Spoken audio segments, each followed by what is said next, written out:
السلام علیکم۔ اعوذ باللہ من الشیطان الرجیم، بسم اللہ الرحمن الرحیم، الحمد للہ اہلہ والصلاة علی اہلہا۔ جمعیت علماء ہند کو میں نہایت شکر گزار ہوں کہ انہوں نے قومی ایکتا کے عنوان سے یہ عظیم جلسہ منعقد فرمایا کہ جس میں زبانی نہیں بلکہ عملی طور سے ہر مذہب و ملت کے افراد تشریف لائیں۔ یقیناً لائق مبارکباد ہیں۔ بہت مختصر وقت میں 2-4 جملے عرض کرنا ہے، کچھ وضاحت رہے گی اور کچھ باتیں کہ عزیزو، اتحاد اور وحدت یہ ایک عظیم نعمت ہے جس کے بغیر کاروان انسانیت آگے نہیں بڑھ سکتا۔ ضرورت اس بات کی ہے کہ ہم فرقہ پرستوں کو پہچانیں، ان کی نیتوں کو جانیں، ان کے کردار کو پہچانیں، ان کی سیاست کو جانیں، تاکہ ہم اپنے درمیان اتحاد کی صفوں کو محکم اور مستحکم کر سکیں۔ میں زیادہ تو نہ بولوں گا، لیکن ارباب کرم یہ بات ضرور عرض کروں گا کہ ہر شیشہ ٹوٹ جاتا ہے پتھر کی چوٹ سے، پتھر بھی ٹوٹ جاتے ہیں، ٹوٹ جائے وہ شیشہ تلاش کر۔ ہر شیشہ ٹوٹ جاتا ہے پتھر کی چوٹ سے، پتھر بھی ٹوٹ جائے وہ شیشہ تلاش کر۔ ہر شخص جل رہا ہے عداوت کی آگ میں، اس آگ کو بجھا دے وہ پانی تلاش کر۔ عزیزو اور بزرگوں، یہ زمانہ وہ آ گیا ہے کہ اب ہماری مجبوری ہو گئی ہے کہ ہمیں یہ بتانا ہے کہ ہم ملک کے وفادار ہیں، اور یہ پیغام روز بروز عملی طور سے ان افراد کی طرف سے آ رہا ہے کہ جنہوں نے کبھی بھی ملک کی آزادی میں ایک قدم کا بھی حصہ نہیں دیا۔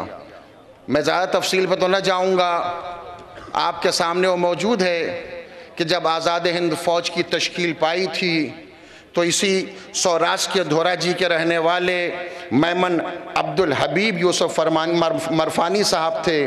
جب آزاد ہند فوج تشکیل پائی تو اس وقت انہوں نے اپنا سارا سرمایہ، میں جو حضرات نہیں جانتے ان کی خدمت پر عرض کرنا چاہتا ہوں، انہوں نے اپنی ساری دولت، سارا سرمایہ آزاد ہند کی تشکیل میں خرچ کیا، جس کے واسطے تاریخ نے لکھا ہے کہ اس وقت 1 کروڑ روپے تھی۔ 1 کروڑ روپے دی، جس کی بنیاد کے اوپر آزاد ہند فوج تشکیل پائی، اور اس نے اس ملک کی آزادی میں وہ کردار ادا کیا کہ جس کے واسطے سردار نیتا جی سبھاش چندر بوس نے فرمایا تھا کہ یہ مرفانی صاحب سیوک ہند ہیں۔ عزیزو، اگر یہ آزاد ہند فوج تشکیل نہ پاتی اور ہمارا سرمایہ نہ لگتا تو آپ یہ سمجھ لیجیے کہ آزادی کا مزہ بھی ہم آپ نہ چکھ پاتے۔ اور یاد رکھیے، آزاد ہند فوج وہ ہے جس نے ہندوستان کو آزادی عطا کی۔ تاریخ سے آشنا افراد جانتے ہیں کہ 40% فوجی اس آزاد ہند فوج میں مسلمان تھے۔ اب حساب کرتے جائیے، پیسہ ہمارا لگا، قوت ہماری لگی، خون ہمارا بہا، اور وہ افراد جنہوں نے آزادی کے وقت ترنگے کو آگ لگائی، آج تک جن کے گھروں پہ ترنگا نہیں لگا، جنہوں نے آزادی میں 1 پیسے نہیں خرچ کیے، جنہوں نے 1 قطرہ خون نہیں بہایا، وہ ہم سے حساب مانگ رہے ہیں۔ ملک کی وفاداری کا حساب دو۔ مولانا اختر رضوی، نعرہ تکبیر۔ عزیزو، حساب تو انہیں دینا چاہیے کہ جنہوں نے آزادی میں کوئی حصہ نہیں کیا۔ میں ان تاریخ میں بس اپنے بچوں کو یاد دلائے 2-4 باتیں عرض کر دی میں نے۔ عزیزو، آج دشمن لگا ہوا ہے عملی طور سے ہمارے درمیان اختلاف ڈالنے کے لیے، اس لیے وہ جانتا ہے کہ اختلاف سے جو کام ہم لیں گے وہ اتحاد میں نہیں ہو سکتا۔ آج ہماری ایکتا، ہماری اکھنڈتا، ہمارا یہ اتحاد، ہماری یہ ہمبستگی جو اس اسٹیج سے لے کر کے مجمع تک دکھائی دے رہی ہے، یہ دشمن پرستوں کو ہلا کے رکھ دے گی، ان کے ذہنوں کو جھجوڑ کر رکھ دے گی کہ اگر یہ متحد ہو گئے تو آگے کی ہماری دنیا خطرے میں پڑ جائے گی، ان کے سیاسی مفادات خطرے میں پڑ جائے گی۔ آج ان الفاظ کا استعمال ہوتا ہوتا ہے جن سے قوموں کے جذبات کو بیدار کیا جائے۔ نکسلواد کا نام نہیں لیا جاتا، آتنکواد کا لفظ دہرایا جاتا ہے، اس لیے کہ نکسلواد میں نہ جذبات بھڑکیں گے، نہ ملکی دیش بھکتی نظر آئے گی، نہ سیاسی روٹیاں سیک پائیں گے۔ ورنہ کیا ہے، اگر ایک پتھر پھینکا جاتا ہے جس کی ہم مذمت کرتے ہیں، مگر ایک پتھر اگر کہیں پھینکا جاتا ہے تو سارا میڈیا ہنگامہ کرتا ہے، اور جب 26 جوان شہید ہو جایا کرتے ہیں تو میڈیا چپ ہو جایا کرتا ہے۔ یہ انصاف کون سمجھے گا؟ نعرہ تکبیر! مولانا اختر رضوی!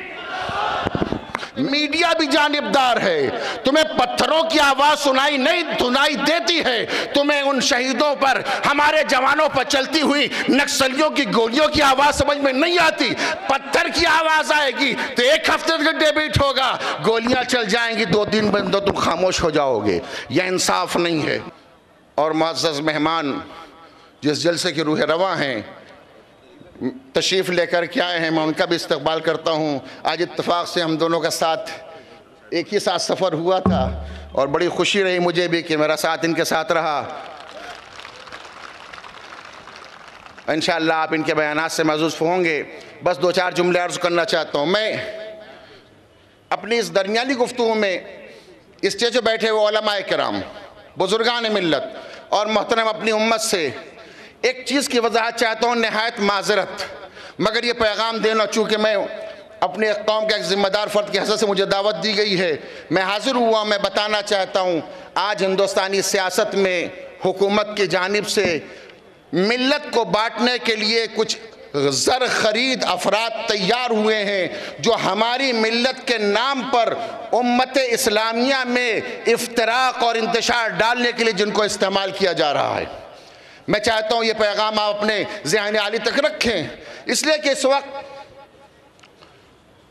جو کوشش ہو رہی وہ یہ ہو رہی ہے کہ ملت کو حصوں میں بانٹا جائے اور ایک عدد ادارہ، بہت وضاحت سے میں اپنی بات کہنا چاہتا ہوں، محترم منجا میری طرف متوجہ رہ جائے، ایک عدد ادارہ جس کو شیعہ وقف بورڈ کے نام سے تیار کیا گیا، اور اتفاق سے میں آپ کے سامنے اس کی تاریخ پیش کر دوں، جب پچھلی بی جے پی حکومت بنی تھی تب یہ ادارہ وجود میں آیا ہے، اب جب دوبارہ پھر حکومت آئی ہے تو یہ ادارہ پھر ایکٹیو ہوا ہے۔ کیوں؟ اس لیے کہ چاہتے ہیں کہ ملت کے دل افتراق ہو جائے۔ میں اپنی اس پورے اسٹیج سے پوری ذمہ داری سے اعلان کرنا چاہتا ہوں، یہ ادارہ قومی ادارہ نہیں ہے، یہ چند زر خرید افراد کا ادارہ ہے۔ اور میں وضاحت بھی کرنا چاہتا ہوں، ایک نام آپ نے بھی اخبار میں پڑھا ہوگا جن کا نام ہے مرزا یعصوب عباس۔ وضاحت چاہتا ہوں اور باب اکرم مجھے اجازت دیجیے بات کہنے کی، شاید یہ پیغام ہماری ملت کے اتحاد کے بڑا کارگر ثابت ہو جائے۔ جن کا نام ہے مرزا یعصوب عباس، جو اسپوک مین بنے ہوئے ہیں، پروکتا بنے ہوئے ہیں، اور روزانہ نت نئے بیانات ملت اسلامیہ کے افتراق کے سلسلے میں، چاہے وہ 3 طلاق کا مسئلہ ہو، چاہے کوئی اور مسئلہ ہو، آپ میڈیا کے حوالے سنتے ہیں، میڈیا انہیں بہت ہوا دے رہا ہے۔ میں وضاحت سے کہنا چاہتا ہوں، مرزا یعصوب عباس ایک عام انسان ہے، اس نے عربی کی عین بھی نہیں پڑھی، ایک جاہل شخص ہے، حکومت کے پیسوں پر پل کر کے اور ان کی بیساکھی کے سہارے ملت کے درمیان اختلاف ڈالنے کے لیے میڈیا کے سہارے ساری امت کو الگ کر رہا ہے۔ میرے دوستو اس پیغام کو یاد رکھ لینا، نہ شیعہ وقف بورڈ ملت شیعہ کا کوئی نمائندہ ہے، نہ یعصوب عباس ایسا انسان۔